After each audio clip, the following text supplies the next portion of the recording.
party relaxes at the Dragon's Den Inn, a cozy place nestled comfortably between a grove of trees and a sweet-scented gurgling stream. As evening sets in, the crackling of the fire, the low hum of the crowd, and the fine food and drink, as well as the relaxing music strummed by a lovely elven bard, makes for a much-needed respite from the toil of adventure. Suddenly, the tranquility of the scene is broken as a young man enters the place and is quickly ushered to your table. With a desperate but respectful look, he begins to tell his tale. "My name is Eric," he says. "I have heard your party might be here, but I wasn't sure I would catch you before your journeys took you elsewhere. I have been charged by the burgomaster of Torlin to persuade you to return with me to our village."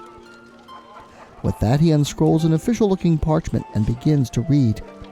"I, Gustavan, burgomaster of Torlin, am in need of help. My village has fallen under a dark and evil curse, the likes of which I have been unable to fathom. Other adventurers have been hired to combat this evil, but all have failed. I do not think I am wrong in saying that your party is my last hope. If you consent to aid my village, you will be rewarded. We are not rich, for the curse has robbed us of our prosperity, but all that we have we will gladly give to you. Signed, Gustavan, burgomaster of Torlin." The young lad looks up to your group, hopefulness and a bit of desperation in his eyes. He asks, "Please, good sirs and ladies, will you help us?" Quest for the Silver Sword, coming right up on RPG Retro Reviews.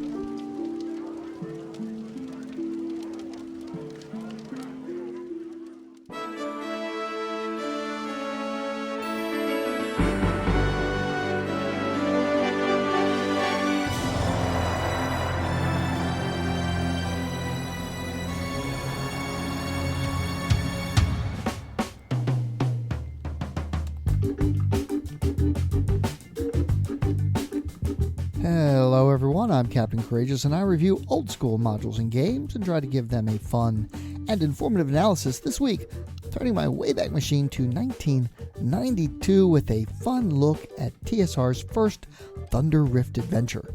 This is a fun one, folks, so grab something to drink and relax as I turn the 2D full-color Thunder Rift map from this adventure to a fully realized 3D dungeon using Dwarven Forge Dungeon Tiles. If you like this kind of presentation, let me know in the comments and I'll do more of this in the future. Before I begin, I'd like to ask that you check out my Teespring store for great gaming swag, t-shirts, carry bags, coffee mugs, and more. Fun full-colored artwork from James V. West and Phil Stone, encouraging you to game on. Great items to bring to your gaming table. Alright, with all of that said, let's go ahead and begin. Spoiler warning, we'll be doing a deep dungeon delve into this adventure, so if you have a wish to play this, then get your Dungeon Master in on this one. Released in 1992, Quest for the Silver Sword is a basic D&D adventure module that expands upon the newly released black box set for the new, easy-to-master Dungeons & Dragons game that had been released a year earlier. And that, in turn, was released as the new introductory box set following the publication of the D&D Rules Cyclopedia earlier that same year. All of the module releases in this line followed essentially the same format, a short adventure using a full-color poster-sized battle mat, as well as cardboard stand-ups to depict player characters, NPCs, and monsters, giving the game an almost board game-like feel. Included in the D&D box set was Zanzar's Dungeon and a horde of cardboard miniatures, and I remember back in the day when acquiring D&D miniatures was not so ubiquitous, I purchased the basic set for the minis even though I was running a D&D 2nd edition at the time. There are also 3 equally sized adventure box sets or adventure packs released around this time frame as well. The Goblin's Lair, the Dragon's Den, and the Haunted Tower. All of these coming with 3 poster-sized battle mats and even more cardboard stand-ups and cardboard chits to represent everything from dungeon doors, tables, treasure piles, and more. The Thunder Rift line of modules were part of a new line of D&D setting adventures, once more headed by department manager Bruce Hurd, who had led the long line of Gazetteer supplements. Thunder Rift adventures all take place in the same geographical location, which were meant to be dropped into anyone's campaign, and Thunder Rift became the new default setting for the basic D&D game. Thunder Rift itself is said to be part of the larger world of Mystara, though the exact location is never mentioned in any of the supplements. The Vaults of Pandius website puts Thunder Rift in Darrican, in the Atlan Tepes borderlands between Alfheim and Rockholm. It is important to note, however, that the intention was to provide a foundation for the DM to begin creating their own unique setting. To that end, a year later in 1992, a Thunder Rift setting supplement was released that came with a full color poster map of the region and specific details on the setting's geography, major NPCs, and new monsters. In addition to the adventure packs and the Thunder Rift setting supplement, a total of 6 adventure modules were released: Quest for the Silver Sword, Assault on Raven's Ruin, The Knight of Newts, Sword and Shield, Rage of the Rakasta, and The Phantom's Wake. In addition, to support the line, TSR released the character and monster assortment, which was essentially reprints of the cardboard stand-ups from all the Thunder Rift lines, including the Adventure Pack box sets, as well as 14 previously unpublished stand-up figures. So, with all of that background out of the way, let's go ahead and take a look at Quest for the Silver Sword.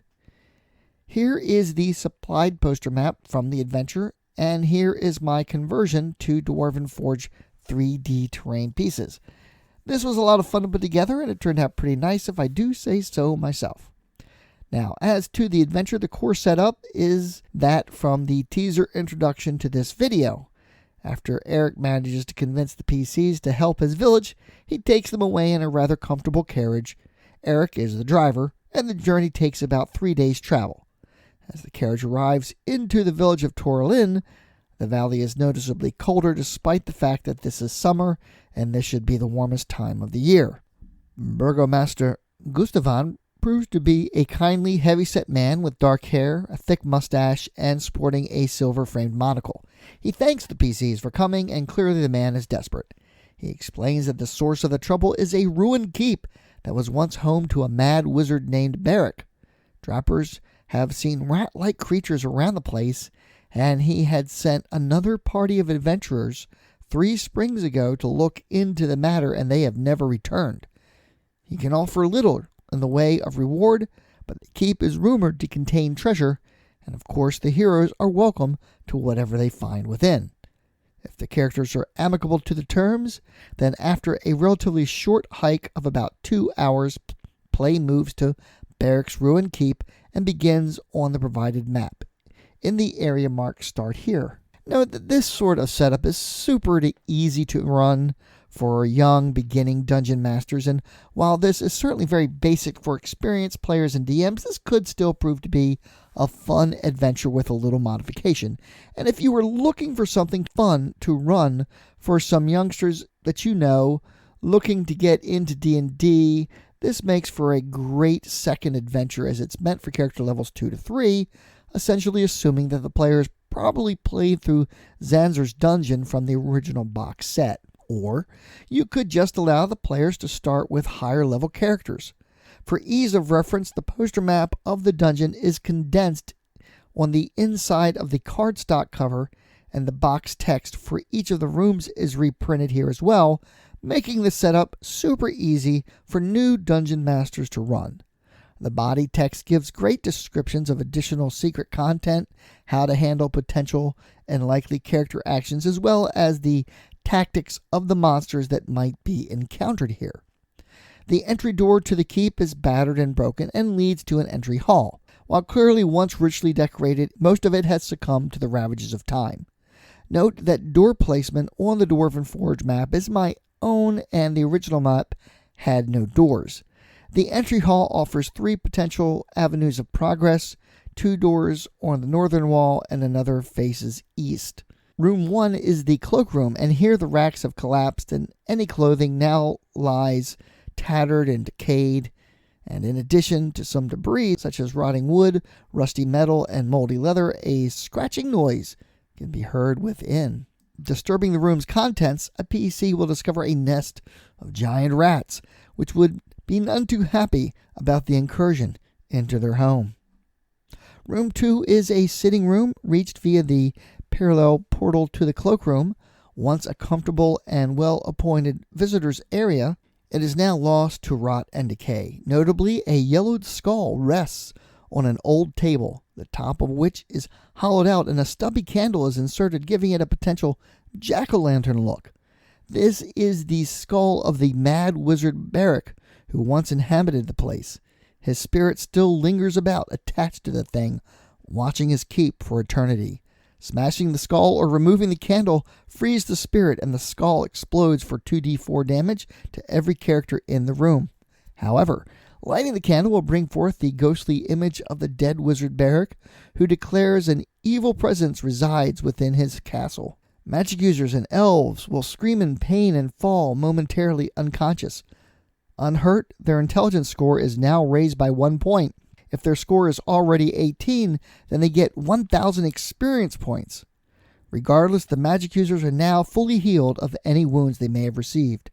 Room 3 is a small study, and here the PCs can find Beric's old spellbook on a table, as well as a suit of armor in the corner. There's blood and bits of armor on the floor. The room's guardian is the armor golem in the corner, and non-lawful characters entering the room will cause the thing to animate and attack. If only lawful characters enter the room and no one tries to destroy the book, it contains several first-level spells: Charm Person, Detect Magic, Magic Missile, and Sleep. Beneath the carpet is a small compartment containing Beric's stash of healing potions, some silver and gold coins and jewelry. Room 4 is Beric's library, which of course is completely ruined due to long exposure to the weather. However, careful examination of the shelves reveals that one of the books is actually a book safe, and a crystal key might be found within if the PCs don't try to violently rip open the book safe. If they are careful, the Azure Crystal Key will come in handy later on in the adventure. Room 5 is the dining room, and here the tarnished remains of plates and various cutlery can be found, occasionally used by the keep's new weir-rat inhabitants. Of course, polished up and given care, all of this silverware and dishes is valuable treasure. Gathering it up leads to the discovery of an untarnished silver bell that, when jingled, produces a full meal of the ringer's desire up to 3 times a day, which is pretty neat. However, rigging the thing might alert the weir-rats to the PC's presence. Room 6, the tower, contains a unique monster to the module, a white widow. The creature's web appears like wisps of string ice, and the wind whistling through the strands hum like the strings of a harp. Anyone hearing this enchanting sound makes a saving throw versus spells, and if they fail, they are lulled into a state of lethargy. A bite from the creature itself causes the victim to freeze solid. While alive, the character will appear dead unless they are thawed out. Room 7 is the old kitchen. If the characters have not yet encountered the rattlings from a random encounter roll, then they do now as they catch the foul beasts, prepping a captured animal for a meal. Room 8 is a tomb. The stone walls are covered with frost, and the air has more chill to it here. 4 broken coffins rest atop stone slabs, and as the characters peer into the room, 4 figures can be seen rising from within the things. 3 zombies and a ghoul attack. Examining the coffins reveals that they have false bottoms. Some contain treasures and others are trapped. Room 9 is a small antechamber that leads to Room 12, the ballroom. Room 10 was once a larder and contains storage racks and rotted meats and barrels, and searching the place reveals giant centipedes that spring to attack. Room 11 is a wine cellar, and lingering here for long might allow for the party's discovery by more rattlings. Room 12 is the ballroom, and this once elegant place is now filled with garbage and debris. Remnants of the opulence of the place remain as two exquisite chandeliers still hang overhead, yet danger lingers here. Fed rats and refuse from the place by the ratlings, hidden and blending in amongst the debris, is a gelatinous cube, which can prove to be quite the challenge. Room 13 was once the chambers of the wizard Beric. Gruesomely, the place is scattered with bones. Quite a few are fresh, and a broken and uncomfortably looking bed remains. Foul-looking blankets and such are all that's left of this once fine room. This is the lair of the weir-rat leader Kashoot, but he is not here. Instead, his pet spinning beetle is. It will, of course, attack any that prod the bed with its acid spray. There is a desk here, and within a strongbox, but it is magically sealed, and the only way to open it and discover its contents is with the crystal key from the library's book safe. Otherwise, no means currently at the character's disposal can break Beric's magical spell. But within is some really great magical treasure. A +1 dagger, a wand of detection, and a bag of holding. In addition, there is a pouch of valuable gems and a wooden box with 500 gold pieces in it. Quite the haul. Room 14 is a storage room stacked with boxes and crates, rotted and covered with mildew. Much of what's here are components Beric used to conduct his experiments and cast his spells. Room 15 is the laboratory where Beric actually conducted his magical research. Beakers, Bunsen burners, and other scientific apparatus is frozen on 2 tables. Smooth ice covers the floor, and there is a large throne resting atop a pedestal in one corner of the room, both of which appear to have been carved from a single block of ice. This entire area radiates cold. Set within the ice throne, the shape of a silver sword can be seen. Sitting upon the throne is a foul-looking creature, the weir-rat Kashoot. Kashoot doesn't immediately attack the party and will converse with them. Interestingly, after conversing with the weir-rat, the PCs can discover that it was apparently the first adventuring party that is indirectly responsible for the current permanent winter in the area. One of the adventurers wielded a magical sword that turned what it touched to ice, and the clever Kashoot used the wizard's laboratory to create the ice throne now before them and indirectly plunge the area into winter. Cleverly, Kashoot will try to delay the party long enough for his forces to gather in the storeroom, and only then will the weir-rats attack in force, thus beginning a semi-final battle. Kashoot's defeat, however, is not exactly the end. The frozen throne remains, as does the cursed winter. Room 16 is a cell, and the apparent frozen bodies of the previous adventuring party can be found here. They are not dead, however, and any source of heat will melt the ice encasing them and return the captive to life, though in a greatly weakened state. One of the prisoners is an elf named Eladan, and the sword in the icy throne is his, an ancient family heirloom. And if the elf is taken to the ice throne, he holds out his hand, cracks form in the ice, and ultimately the sword bursts through, flying to Eladan's outstretched hand.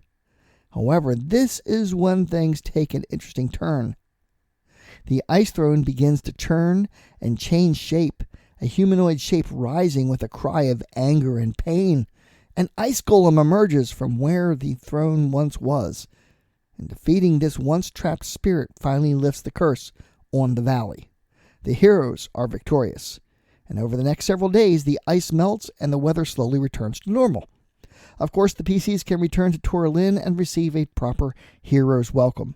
The 4 elven prisoners, especially the owner of the silver sword Eladin, will also praise the PCs and will invite them to his home for a fabulous feast in their honor and a gift of treasure, the amount of which can be merely a token if the PCs are rude and disrespectful to the once captive elves, or quite substantial depending on their attitude.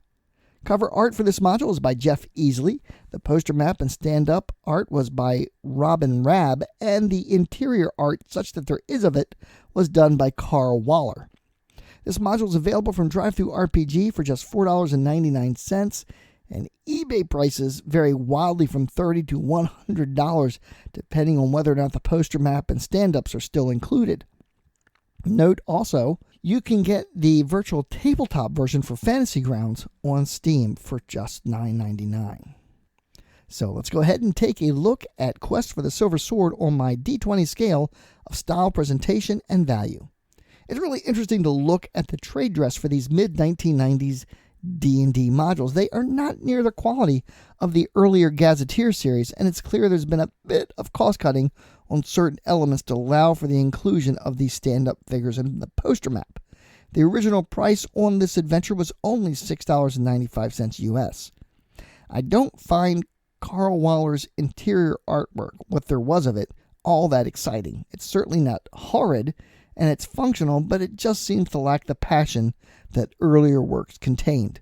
Jeff Easley's cover art also suffers from the same dilemma. While it's a good art piece, this scene depicted of a fallen adventurer reaching for a sword doesn't appear anywhere in the module.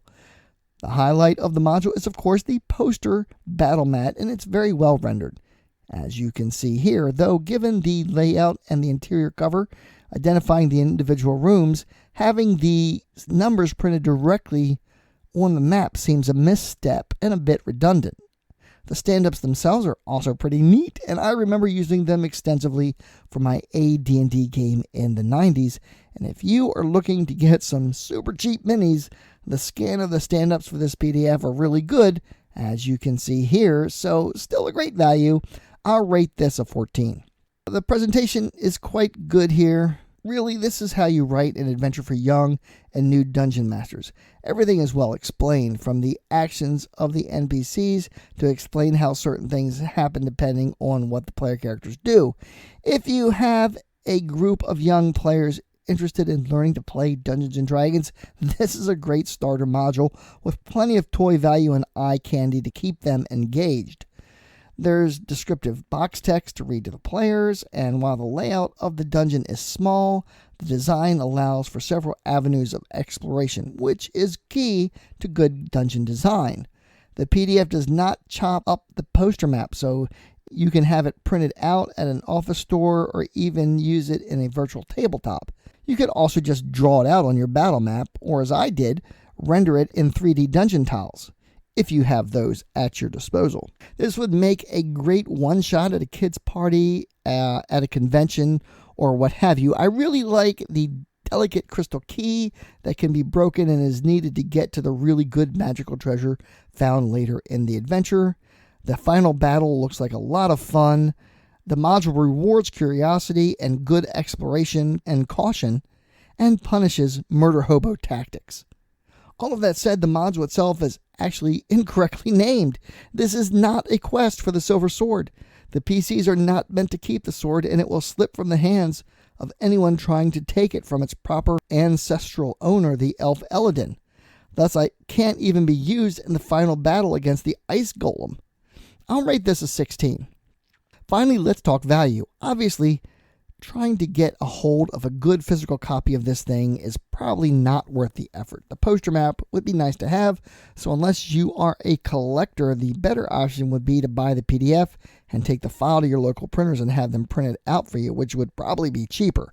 The stand-ups can easily be reproduced by printing them on quality cardstock, photo paper, and cutting them out yourself. Or you could just probably use any miniatures that you have on hand, like I did, with only minor modification. This module is only 16 pages long, so it's ripe for home printing as well. So it's an inexpensive PDF, but it does require a bit of work and additional expense to try and make it ready for play. I'll rate this a 15. And that brings my overall rating for Quest for the Silver Sword to a 45. Good. Thank you all so much for watching. I hope you found this review useful and fun. Have you played through this module? Maybe this was your first experience playing Dungeons & Dragons. Please leave some comments below talking about your experiences playing through this fun adventure. Of course, I'd like to thank all my patrons who continue to make this channel possible. Thank you for all you do and your support. Coming later on this week, I have reviews of 2 Forgotten Realms Classic supplements, Forgotten Realms 5 or FR5 the Savage Frontier, and FR6, Dreams of the Red Wizards. So keep an eye out for those. They'll be a lot of fun. Please smash that like button, subscribe, and share. Please check out my Teespring store for great gaming swag. Game One merchandise featuring artwork from James West and Phil Stone. Please join the channel's Facebook page, RPG Retro Reviews. Consider supporting the channel by becoming a patron yourself. Or there are 2 ways to leave a tip if you would like to, either through my PayPal tip jar or just use your YouTube's Super Thanks button right here. As always, my friends, may your D20 roll true and game on.